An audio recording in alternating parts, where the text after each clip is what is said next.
Hey YouTube, this is Jonathan, and I'm back for game 4 from my Zurich 1953 series that I'm doing here. This time we got a matchup between Kotov and Stahlberg. So let's go ahead and get into it. We get d4, knight f6, c4, e6, which looks like maybe we're going to get a Nimzo, but then Kotov avoids the Nimzo with this knight f3, and as a lot of Queen's Gambit decline players play this this method of getting into the Queen's Gambit because it avoids the knight e2 lines of the exchange variation, and often it just sort of avoids the exchange variation altogether, or at least the strong lines. So we get knight c3 and bishop e7, and here Bronstein talks about how the standard sort of plan after this exchange is the minority attack with the rooks at b1 and c1 and playing b4, and is going to try to leave black with a backwards pawn on b7. And he concludes that he thinks that that plan is too direct to be dangerous for black. But I don't think that that's always the case. I mean, this idea of the minority attack in the Queen's Gambit has persisted for quite a long time. So I sort of disagree with him to some extent there. But even so, I don't think that playing the exchange variation in this situation is all that great because White has already committed this knight to f3. It's not even so much that the knight's on f3; it's just that the tempo he has spent to get it to f3 is not right. As we'll see, this is gonna, having played knight f3 out this early, is gonna allow white, or excuse me, gonna allow black to more easily dissolve his bad bishop, especially after this exchange here. Um, so if you and Stahlberg does this almost immediately. So bishop f4, c6, queen c2, and then g6. And his idea is to put the bishop on f5 and exchange it. So e3.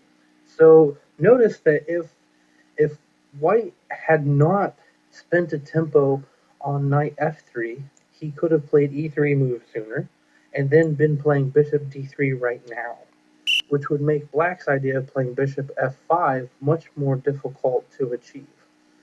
So I think this is the reason why playing the exchange variation after this early knight f3 is not such a hot plan.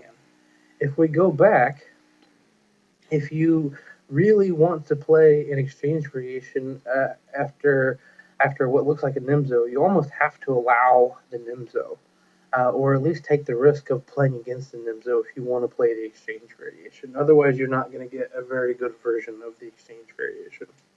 So going forward, we got these moves and g6, and black has executed his plan, and now he has dissolved his problem piece. So we get knight bd7 and then h3.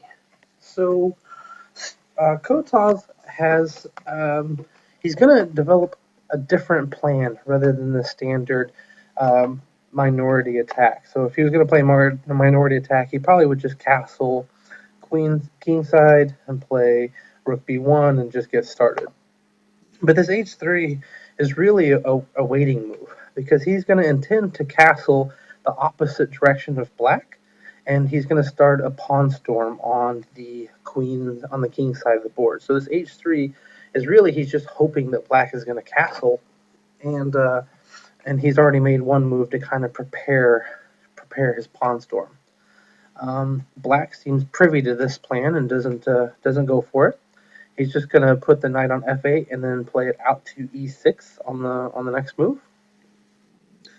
So white decides that he really has no more useful waiting moves and just decides to move forward with his kingside attack, which this is an idea in the exchange variation that I've heard of before but never really played that much.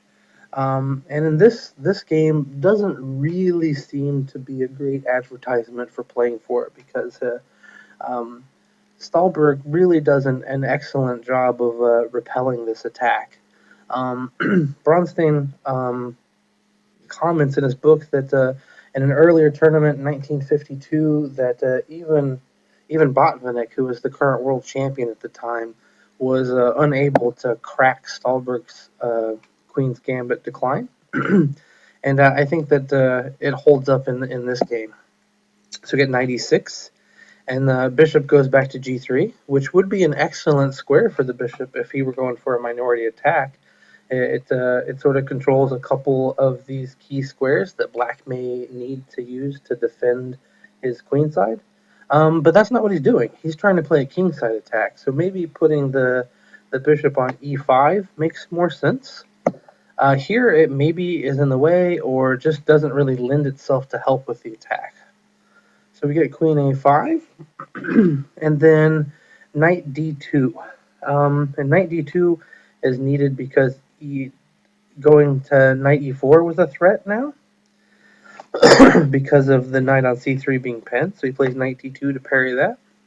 And black just fearlessly castles into the attack. I think that if I had been playing black, I might have been tempted to castle the other way, or maybe just wait a little bit with that and see which way white was going to castle. But Stahlberg just has no fear and goes for it. But I think he's found that he can pretty quickly end most of the attack here. So white castles opposite, and it looks like we're going to get this crazy attack going here. It seems like that black could launch with b5, and then we maybe get g4 in return, maybe probably not h4 immediately, but g4, and it could be this really, really dynamic position. But instead, Stahlberg plays bishop b4, and this is a nice move because it almost instantly stops all of white's kingside play. So the threat is simply just to take the knight on c3 and to win the pawn on b2. White would probably really like to play like knight e2 and come out maybe to f4 later or something like that. I think he would like to avoid what's happened here, but he plays king b1, which parries the threat. But then after bishop takes c3, he's essentially forced to recapture with the queen. And the reason for that is if he plays pawn takes, then I think just b5 and white's king looks shakier than black's. Or even c5. Either one of these moves, and lines are going to start to open against the white king. So, which essentially means that Kotov was forced to allow a queen trade. And after the queen trade, black is happy. He no longer has to worry so much about this pawn storm that's coming, and he gets further control of the e4 square. Now, Bronstein suggests that white has some things to be happy with here as well. He's getting an extra central pawn, and he gets the b file to play with, which does come into play later in the game. So immediately we get knight e4, just attacking this pawn and perhaps threatening to break up or to take the bishop, or just going to set and be strong after f5 gets played later and opens the f file. So Kotov exchanges that off, but this pawn on e5 really makes sure that f2 is going to be a problem piece, or a problem pawn rather. So king c2, just clearing the file, bringing the king up, rook 88, and then a4. And a4 is he's going to try to. This is sort of like a minority attack with a 2-on-1, but he's perhaps going to try and exchange this pawn off, or just go down and try to break up black's system. Bronstein suggests that rook b1, and then which he thinks that black should meet that with d7, and then white should play rook b2, was a better way to go, and to save his a4 a5 idea until black has played base b6 later on. So going back after a4, we get f5. So black is continuing his plan. He wants to exchange on on g4 so that he can get at the f2 pawn. Obviously, going by it playing g5 is not possible. So he captures and then retakes with the rook, which is a nice move. I think a lot of people will be tempted to take with the pawn because it keeps the pawns together. But taking with a rook makes a lot more sense. It opens the f-file, and it exposes the f2 pawn, and really there's nothing to fear with this pawn on e5, or sorry, e4. There's no minor piece that black has, or that white has, that's ever going to get to it, and it's not on any open file, so the rook's going to have trouble getting to it as well. And these pawns also protect it from the king, so this isn't really a weakness, even though you can still call it an isolated pawn. c4, gaining some space, and then rook d7, which sort of preempts attack on b7. So we get king c3, and then knight g7, which seems like an odd move at first, but his idea is actually quite clear. He's going to play eventually knight f5, and then knight h4, and knight f3. And the f3 square is just a fantastic square for that knight to be. And he does manage to achieve this later on. But he's quite far in advance with his planning, because there's a lot of things that have to happen before this knight is eventually going to end up on f3. So we have rook d2, which just frees up the bishop to go on some sorties if they choose to. King f7, and white is trying to play actively and hoping maybe to induce a weakness. He might really like it if white played like a6, because then this pawn is well and truly backward because of the control that white has of b5. But we just get calmly b6. He plays rook a2 because he wants to play a5, but then rook a5 just stops at his tracks, and bishop back to e5, and then knight f5. So white hasn't really accomplished too much with all of his active maneuvers, whereas black has started to make some progress with his plans. So you get rook g1, just move into the open file, and h5, which was, I think, another really nice move. It seems like it leaves a backwards pawn, but again, that pawn is pretty vulnerable. It's the pressure that black has on the queen side is really going to prevent him from doubling rooks against it, and the king is defending it quite nicely right now, and it's on a light square, which means that no minor pieces from white can join the attack. So we get to bishop f4, which I think makes some sense. He's wanting to control the square in front of the backwards pawn, which makes sense, but actually allows black to execute his knight maneuver. Bronstein suggests that after playing bishop g3, that the exchange of minor pieces doesn't hurt white at all, and prevents and really comes to prevent some of the problems that black or that white gets himself into later. So we get knight h4, taking his opportunity, and we get rook g5. He just calmly exchanges it and hops into f3. Now, you saw I went ahead, scrolled ahead too quickly, that white chose to play h4 here, but he still has some real issues here even after he plays bishop g4, because g5 is going to follow, and if bishop e5, he can play knight g1, picking up this pawn, but I think even better is to play knight x e5, and then after pawn takes, rook d3, king c2, and then just bring the king up in it. And black's rook is much more active, his king is much better, and he stands it looks like he's definitely going to get a pass pawn, so I think this looks really, really strong. So, but after h4, and we get knight takes, and he's got this passed h pawn, which ends up causing huge issues for black, or for white here. So we get king e6, just bringing up the king, maybe going to head for the pawn on g5 here. a5, so he's trying to activate his rook, and then just h4. And here's where white makes his first really serious mistake. After rook a1 we get, which is what happened in the game. He's got some real problems. Bronstein suggested after A takes B6, A takes Rook A1, H3, Rook H1, Rook H7, and Rook H2. He has installed an untouchable rook here, so the king can't sneak in and go help support this pawn because of this. This pawn, the rook defends this pawn, and this pawn defends the square that the king can attack the rook from. So if black wants to win, he'd have to go after the f pawn, and after this, black has to be careful or white may draw.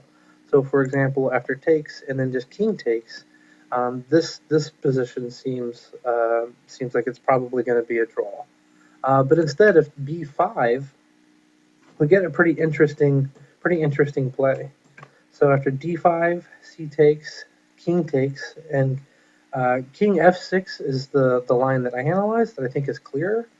But Bronstein gives this move and says that black has one tempi enough to win this.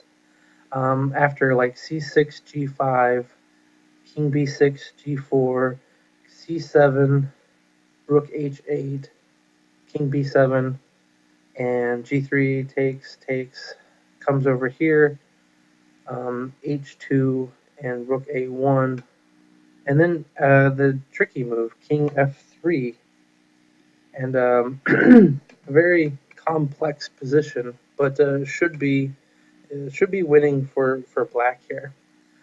Instead, going back, I think that king f6 maybe is simpler.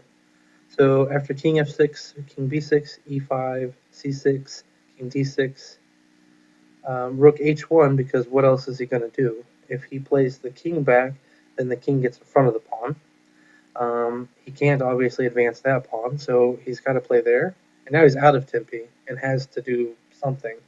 So we get takes, or he has to push c7, takes, and he comes down here to attack that pawn. And also notice the king is cut off here.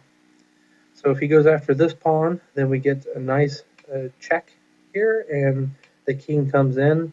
And this is going to be, I think, simpler to win, or at least less complex than the line that Bronstein gives. But instead, this didn't happen. We get, in this position, he played rook a1. And after b takes a5, he plays king d2. And we just get h3. Instead of king d2, a line that I looked at I thought would be interesting was after rook takes a5, we get h3, rook a1, h2, rook h1, h7, and then we're just going to walk the king up. But in the meantime, white is going to get his own counterplay here, but it works out.